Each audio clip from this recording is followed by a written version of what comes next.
უკიდურესად რთულია შეეწინააღმდეგო იმ აზრს, რომლის თანახმადაც მშვიდობა რუსეთსა და უკრაინას შორის გარდაუვალია. ზავი დაიდება ამ ორ სახელმწიფოს შორის. როდესაც მსოფლიო ლიდერები ტრამპი, ოკეან გამოღმა მაკრონი, სტარმერი, მერცი, ტუსკი, ევროპის სხვა ლიდერები, აგე უკრაინის ლიდერი ზელენსკი და აგე რუსეთის პრეზიდენტი პუტინიც კი ამბობენ, რომ ჩვენ რასაკვირველია უნდა გადავდგათ ნაბიჯები მშვიდობის დასამყარებლადო, ერთი რიგითი ვიდეობლოგერი, იუთუბერი, ჟურნალისტი ირაკლი ტაბლიაშვილის მოსაზრებანი აბა ამ ღმერთებთან ბჭყალებში აბა რა მოსატანია.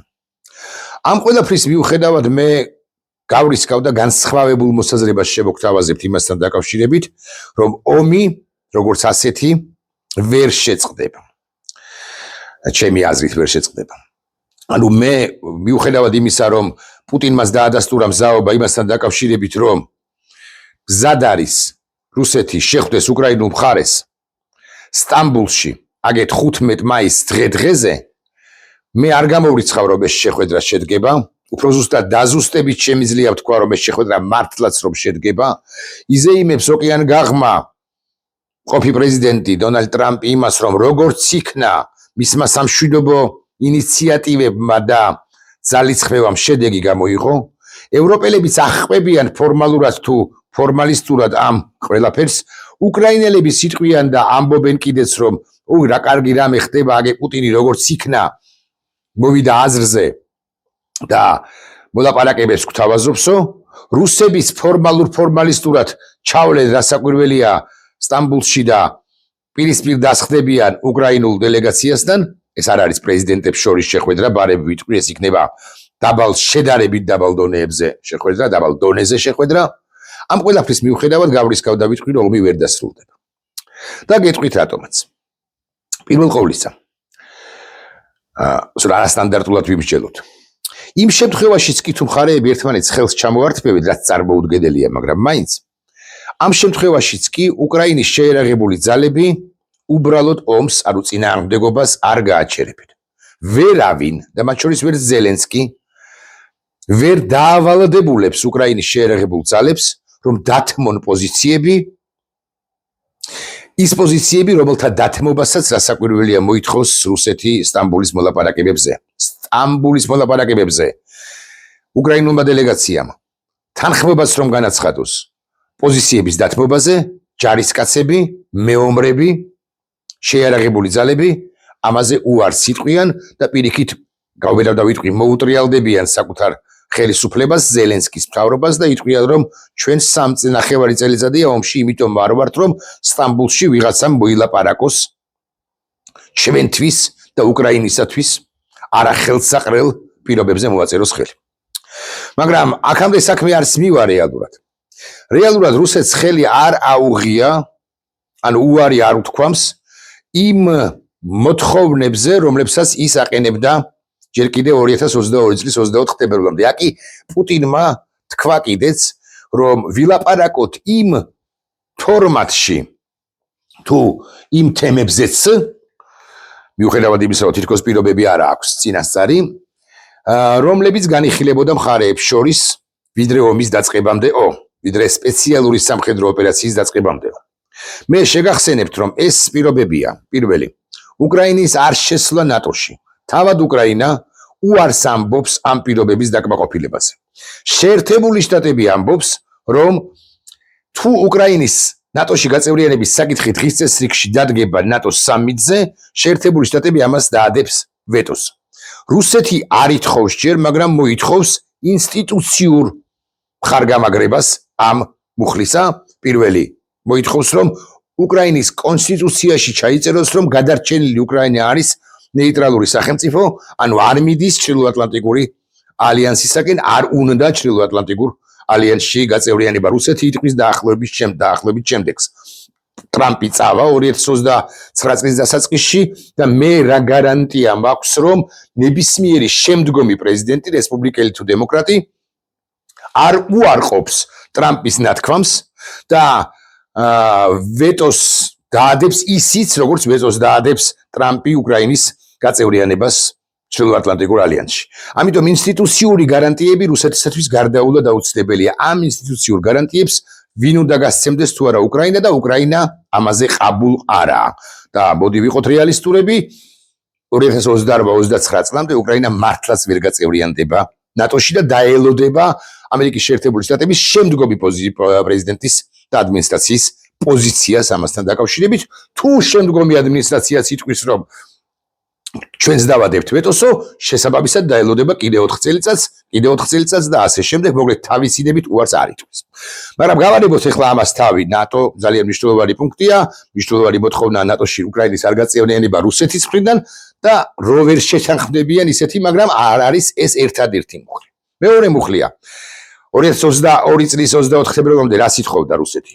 უკრაინის სრულ დემილიტარიზაციას, ანუ უკრაინის შეერაღებული ძალების პრაქტიკულად გაუქმებას. როგორ მოაწერს, გინდა სტამბულში შეხვდნენ და გინდა მთვარეზე, მარსზე ან ნებისმიერ სხვა პლანეტაზე მხარეები. როგორ მოაწერს ამას ხელს ზელენსკის მთავრობა? რა მოაწეროს, კვლავ ვიმეორებ, ამ შემთხვევაში გარდაუვალია მისი ხმამაღლა გეტყვით, პირდაპირ გეტყვით, დამხობა უკრაინის შეერაღებული ძალების მხრიდან.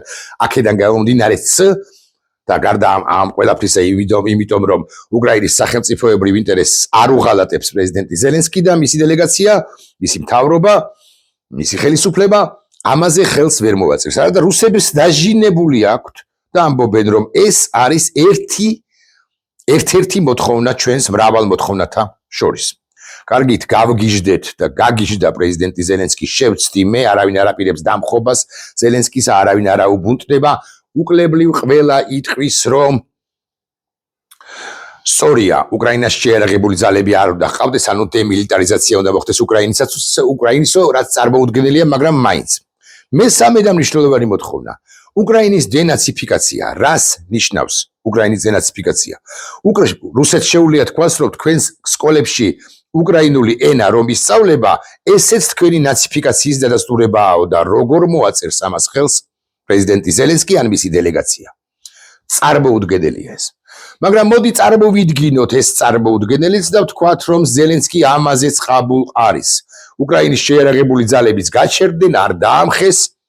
ზელენსკი არ გაგრძელდა ომი და მთელი უკრაინა აი ამ კაპიტულანტურ ტალღაზეა. შემდეგი და ძალიან მნიშვნელოვანი. რას 2022 წლის თებერვლის 24-მდე დღის წესრიგში არ ყოფილა, ამ ფორმით, ამ შინაარსით არ ყოფილა. 24 თებერვლის შემდგომ, გარკვეული პერიოდის შემდეგ, რუსეთმა გარდა დონბასისა, ანუ დონეცკისა და ლუხანსკისა და ყირიმისა, კიდევ 2 რეგიონი აღიარა საკუთარ შემადგენლობაში, ანუ მიიერთა, რომ მოახდინა ოკუპაცია. ოღონდ 2 რეგიონი სრულ ადმინისტრაციულ საზღვრებში, ეს არის ზაპოროჟიეს რეგიონი და ეს არის ხერსონის რეგიონი და გარდა ამისა რუსეთის მაღალჩინოსნები პერიოდულად აკეთებენ ხოლმე განცხადებას, რომ აინტერესებთ დნეპროპეტროვსკი, აინტერესებთ ხარკოვი, აინტერესებთ ოდესა, ლამის ყველაფერი ლვოვის გარდა და შესაძლოა ლვოვიც კი. აი ამ 2 რეგიონზე ვილაპარაკოთ და არა დონეცკ, ლუჰანსკზე და არა ყირიმზე. ამ 2 რეგიონს ნაწილობრივ აკონტროლებს რუსეთი, ზაპოროჟიეს დაახლოებით 65-70%, ხერსონის 50%. უნდა გაგიჟდეს პირდაპირ მნიშვნელობით ზელენსკი და მისი დელეგაცია, რომ სტამბულის მოლაპარაკებებზე 15-ში უთხრას, რომ ჩვენ ყაბულ ვართ, თანახმანი ვართ, რომ ეს რეგიონები თავის ადმინისტრაციულ საზღვრებში მთლიანად წაიღეთ და მიიერთეთო. ეს ხომ წარმოუდგენელია, იმიტომ მათ შორის, რომ პირდაპირ მნიშვნელობით ვიდრე დაამხობენ, ზელენსკიმ უნდა აიღოს საკუთარი ტაბელური იარაღი ამ შემთხვევაში და მოიკლას თავი. და ეს გმირი კაცი ისტორიაში დარჩენილი შესული გმირკაცად სრულ ანტიგმირად უნდა იქცეს.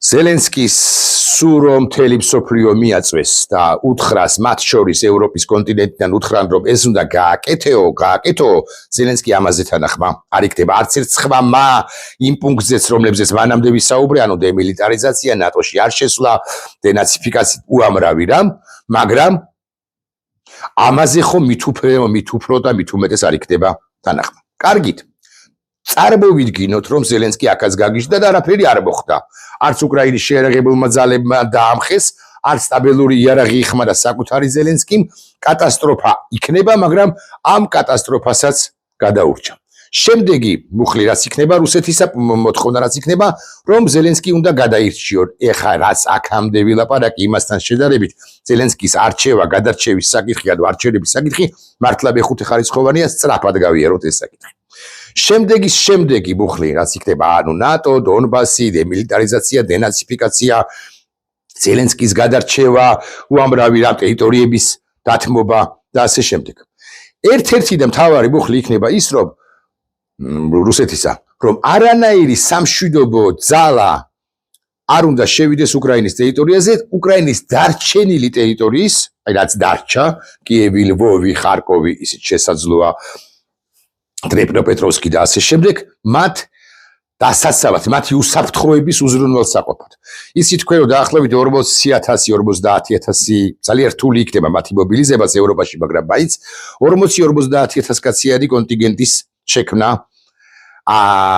ზეა საუბარი ქვეყნები ვერ ავსებენ და ჯერჯერობით არ არის მზაობა მთელი ევროპისა რომ მონაწილეობა მიიღოს ან ევროპის დიდი ნაწილისა ამ სამშვიდობო მისიაში მათ შორის არ არის მზაობა იმიტომაც რომ შეერთებული შტატებიდან არ არის უსაფრთხოების სრული გარანტიები თუნდაც ამ სამშვიდობო კონტინგენტისათვის სურველთა ჯგუფი არის ისიც თქვენ თუმცა ეს სურველთა ჯგუფი საბოლოო ჯამში თლად ძლიერი ან თლად უდრეკი ან ქვეყნებს სავსე არ არის გავანებოთ თავი ამას რუსეთი მოითხოვს რომ არანაირი ევროპელები არ უნდა ჩადგნენ არსად არც 30 კილომეტრის იქით არც 30 + 30 კილომეტრის ანუ 60 კილომეტრის იქით არ უნდა დააშორიშორონ ცხარეები არ უნდა მოახდინონ მონიტორინგი მას რა არის უკრაინის დარჩენილი უკრაინის უსაფრთხოების გარანტია რა შეიძლება იყოს ამ ყველაფერსაც თავი დავანებოთ და დაუბრუნდეთ საწყის თუ გახსოვთ და აქ ძალიან მნიშვნელოვანი დეტალია ამერიკელები, უკრაინელები და ევროპელები, მათ შორის ის ევროპელები, რომლებიც იყვნენ კიევში, გუშინ, სურველთა ჯგუფი, ტუსკი, მაკრონი, სტარმერი და მერცი, და უკრაინელები კიდევ და ამერიკელები ოკეან გაყვიდან ამბობენ შემდეგ რამეს. 30 დღით შეწყდეს საომარი მოქმედებები. პროლონგაციით, ანუ გაგრძელებით. ეს მესიჯი გაუგზავნეს პუტინს. პუტინს საკუთარ პასუხში გვიან რომ გასცა მთელ მსოფლიოს 30 დღიანი ცეცხლის შეწყვეტა სულაც არ უგულისხმია. მან პირდაპირ დაიწყო სრულმასშტაბიან შეთანხმება ზავზე საუბარი. ოღონდ კითხვა რომ არანაირი პირობები, წინასწარი პირობები არ მექნებაო, მაგრამ რეალურად იგულისხმა რომ ყველა ის პირობა რომელიც მას ჰქონდა 2022 წლის 24 თებერვალამდე და ყველა ის პირობა რომელიც უკვე ჩამოვაყალიბა მან და მისმა ბანდამ 24 თებერვლის შემდეგ დღის წესრიგში იქნება სტამბოლის პირველ შეხვედრაზეც და ყველა იმ შეხვედრაზეც თუ გაიმართება შემდგომი შეხვედრები საერთოდ.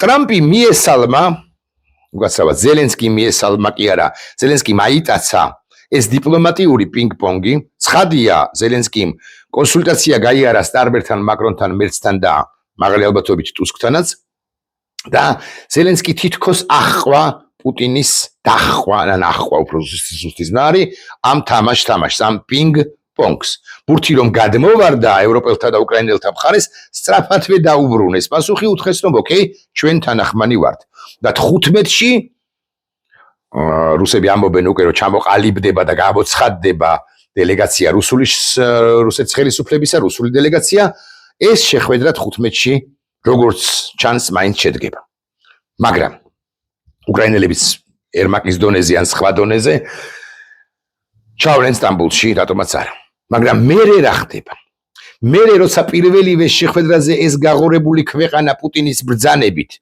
მოთხოვნით.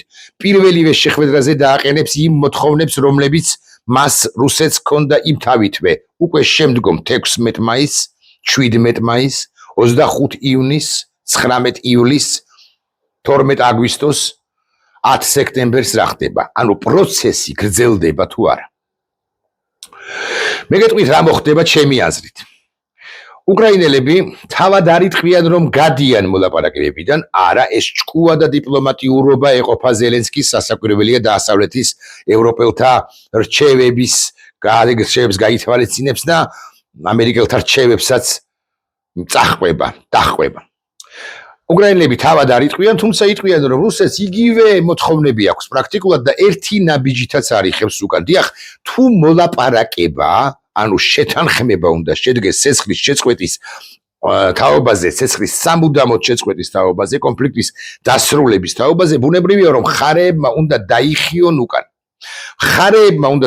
უკან ორივე. უკრაინა არაფერზე იხევს უკანო ვინმე მეტყვის, მაგრამ ის რომ უკრაინა ვერ გაწევრიანდება ჩრდილოატლანტიკურ ალიანსში, თუნდაც ამერიკელთა ვეტოს გამო, ეს ერთგვარად უკვე არის უკან დახევა. აი რუსები რისგან როგორ იხევენ უკან? რა არის დასტური, რომ რუსებიც იხევენ უკან? ორი რეგიონის, ხერსონისა და ზაპოროჟიეს აღიარება მიაქვთ, რუსეთის შემადგენლობაში შეყვანა მიაქვთ უკან? არა. იმაზე არიან ყაბულთა თანახმანი, რომ დღეს რა მდგომარეობაც არის ფრონტის ხაზზე.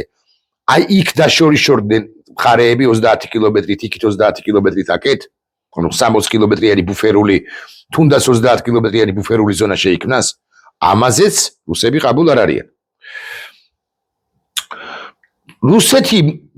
რუსეთს მიაქვს თუ არა უკან საკუთარი ის მოთხოვნა, რომელიც უკრაინის დემილიტარიზაციას ეხება, არ მიაქვს. რუსეთი იძლევა გარანტიას იმის თაობაზე, რომ უკრაინის გადარჩენილ ტერიტორიას აღარ დაარტყავს? არ იძლევა. რუსეთი ითხოვს და ამბობს, რომ მიაღწია SVO-ს მიზანს და მოხდა უკრაინის დენაციფიკაცია? ამასაც არ აკეთებს და რანაირი მოლაპარაკებაა ის, როდესაც ერთმა მხარემ უნდა დათმოს ყველაფერი უკრაინამ და რუსეთმა არ უნდა დათმოს არაფერი. ამასთან იმ რუსეთმა, რომელსაც კი პრორუსები, მათ შორის საქართველოში ამბობენ, რომ რუსები წინ მიიწევენო, მაგრამ რუსებს არსებითად არა აქვს, არსებითი წინსვლა არა აქვს. პირიქით, ამ საშინელ ომში უკრაინელები განსაკუთრებით ბოლო პერიოდია გაცილებით სერიოზულად არიან ხარგამაგრებულნი, მათ შორის ევროპელთა ფინანსური და არა მხოლოდ ფინანსური შემწეობების გამო, ვიდრე რუსები. რუსები თუ მიიწევენ ერთი ნაბიჯით წინ, ორ ნაბიჯს თმობენ და აი ასე მაგალითად კურსკში, ბელგოროდში და სხვაგანაც საკუთარ ტერიტორიაზეც კი აქვთ შექმნილი პრობლემები. მესმის რომ უზარმაზარია რუსეთი, მესმის რომ ამოუწურავი ბჭყალებში აქვს რესურსი, მაგრამ ლოჯისტიკური ხაზები მას მორღვეული აქვს გარკვეულ შემთხვევებში. მომარაგება ხშირ შემთხვევაში ვერ ხდება და რუსეთის ტერიტორიაში შიგნით უფეთქდება ნავთობქარხტები თუ სტრატეგიული ობიექტები. აქვე რომ არ ვახსენო დრონები, უპილოტო საფრენი საშუალებები, რომლებიც საოცარ ზიანს აყენებს ორივე მხარეს, მაგრამ რუსეთს ამ შემთხვევაში ესე უნდა ვთქვა, არ შეიძლება. დიახ, უკრაინა თავადაც არა მხოლოდ იღებს, არამედ თავადაც აწარმოებს დიდი რაოდენობით უპილოტო საფრენ საშუალებებს, რომლებსაც აქვს სტრატეგიული ობიექტების დაბომბვის, განადგურების შესაძლებლობა. ხო და ამ პირობებში მესმის რომ ძალიან მძიმე მდგომარეობაშია უკრაინა, მაგრამ რატომ? რუსულად თქვა ვინმე ქართველი რუსისთვის, ასე მაგალითად კალაძისათვის Почему? ამაზე უკეთესი რუსული კი არ ექნება კახაკალაძეს. რატომ უნდა დაიხიოს უკრაინამ უკან? ტრამპისეული ლოგიკა რომ 5000 კაცი კვდება კვირაში და მეტი კვდება, ლოგიკა და არგუმენტირებული ლოგიკა. ეს არგუმენტია, მაგრამ ეს არ არის ერთადერთი და განუმეორებელი არგუმენტი. თუ საკუთარი სახელმწიფოებრივი ინტერესის ხარჯზე იხევ უკან, ამ შემთხვევაში როგორც შენი სვედაბედია გადაწყვეტილი ამ შემთხვევაში ზელენსკის გულისხმობ, ასევე ქვეყანას მთლიანად შესანსლავს რუსეთი გარკვეული პერიოდის შემდეგ 20 წუთამდე მივიდეთ. და რეზიუმე თუ დასკვდა ჩემი. მიუხედავად იმისა, რომ თითქოს ყველაფერი კარგად მიდის და მსოფლიო ლიდერები აღფრთოვანებულნი არიან ერთმანეთით და იმ პროცესით, რომელიც როგორც იქნა დაიწყო და მხარეები თითქოს ახლოს არიან საბოლოო და სამუდამო შეთანხმებასთან და შედგება შეხვედრა მაღალზე მაღალი ალბათობით სტამბულში თუ რამ არ მოხდა ამ 3-4 დღეში რუსულ და უკრაინულ დელეგაციებს შორის, მხარეებს შორის, მე მაინც ძალიან სკეპტიკურად ვარ განწყობილი. და მაინც მგონია რომ ომი როგორც ასეთი არადასრულდება. ეს ბარემ რომ თქვა, გადავაჭარბეთ 20 წუთს, მაგრამ არა უშავს. მეცაც გეტყვით. გარკვეული პერიოდის შემდეგ, როცა ჩაიშლება არა, შედგება პირველი რაუნდი, შესაძლოა მეორე რაუნდი, მაგრამ რუსეთს უკლებლივ ყველა შეამჩნევს, რომ რუსეთი უკან არიხებს არაფერზე და JD Vance-მას თქვა, რომ რუსეთს ნამეტანი მოძდისო, ნამეტანი ამბიციურიაო, ნამეტანი მუცელ ამოუყურავის პოზიცია აქვსო, ნამეტანი მაქსიმალისტურ მოთხოვნებს აყენებსო, ამას JD Vance-იც კი ამბობს ეს არმიის სასალმებელი ვიცე-პრეზიდენტი თავისი ღირებულებებით საბოლოო ჯამში. როდესაც დასავლეთი და მათ შორის შეერთებული შტატები მიხვდება, რომ რუსეთს უნდა ან ყველაფერი, ან არაფერი და ყველაფერი უნდა შესაბამისად და არაფერს ართმობს ერთ ნაბიჯსაც არ დგამს უკან, უკვე შემდგომ განიხიბლება მსოფლიო ამ მშვიდობის თუ ყალბი მშვიდობის დამყარების თეორიაც აღარ იქნება პოპულარული მსოფლიოში და ამას უცილებლად, ანუ აუცილებლად ჩაანაცვლებს თეორია კი არა პოზიცია უკრაინის განუწყვეტელი, დაუსრულებელი და გამარჯვებისთვის აუცილებელი შეიარაღებით მომარაგების თაობაზე. უკრაინისათვის ყველაფრის მიცემის თაობაზე ეს პოზიცია იქნება პოპულარული მსოფლიოში გარკვეული პერიოდის შემდეგ, როგორ თქვა, ახლა სასექტემბროდ, ასე მაგალითად. და ეს კი რუსეთს ან დაახევინებს უკან ან სრული უკრაინის სრული ტერიტორიიდან, ან ისევ შეათრევს რუსეთს იმ ომში, რომელშიც თავადვე შეათრია საკუთარი თავი და განაპირობებს მის გარდაუვალ დამარცხებას. დიახ, ომი სრულდება ორგვარად, ან ზავით მხარეებს შორის, ან კაპიტულაციით, რომ ვიცოდეთ და ცხადია იცით. რუსეთის კაპიტულაცია გვიან, მაგრამ არც ისე გვიან, ჩემი მოსაზრებით გარდაუვალია, რაც არ უნდა ბევრი მშვიდობის მტრედი გაჩნდეს მთელ მსოფლიოში, რომელიც აღტკინებული შესქერის მშვიდობის იდეას, თვალებ აბრწყინებული უყურებს ოკეან გაღმა პრეზიდენტ ტრამპის ინიციატივებს, თავად ტრამპიც აღფრთოვანებულია, ეგომოფხანილი ტრამპიც აღფრთოვანებულია საკუთარი ქმედებებით, საკუთარი თავით, მაგრამ რომელიღაც ეტაპზე კოვზი ნაცარში ვარდება ყოველთვის, განსაკუთრებით მაშინ, როდესაც ღირებულ და თავისუფლების მოწინააღმდეგე, თავისუფლების საწინააღმდეგო იდეები შესაძლოდ იმარჯვებს. დიახ, თუ უკრაინა მარცხდება, ასეთ მშვიდობას ფასი არ აქვს და უკრაინა არ დამარცხდება, მეთქი ამის თქმა მინდა. ნახვამდის.